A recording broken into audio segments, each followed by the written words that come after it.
دیکھو ہوشیار رہو اگر آپ کے پاس مال ہے، کیونکہ مال کو قرآن میں سورہ زمر میں اللہ نے کہا بل ہیا فتنہ، مال فتنہ کہا گیا ہے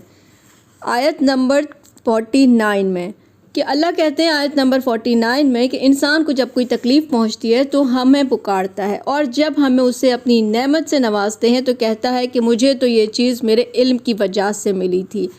پھر یہ کہا اللہ نے کہ بل ہی فتنہ، بلکہ یہ تو اس کے لیے آزمائش ہے، لیکن اکثر لوگ نہیں جانتے۔ اب آزمائش پہ نبی کریم کا فرمان ہے کہ مجھے اللہ کی قسم مجھے تمہارے محتاجی کا ڈر نہیں ہے، بلکہ مجھے تو یہ ڈر ہے کہ تم پر دنیا کا سامان یوں فراوانی ہو جائے گی جیسے اگلے لوگوں پر قائم ہوئی، اور تم بھی اسی طرح دنیا کے پیچھے پڑ جاؤ گے جس طرح پڑ گئے، اور یہ مال کی کشادگی تمہیں آخرت سے غافل نہ کر دے جس طرح ان لوگوں کو کیا ہے۔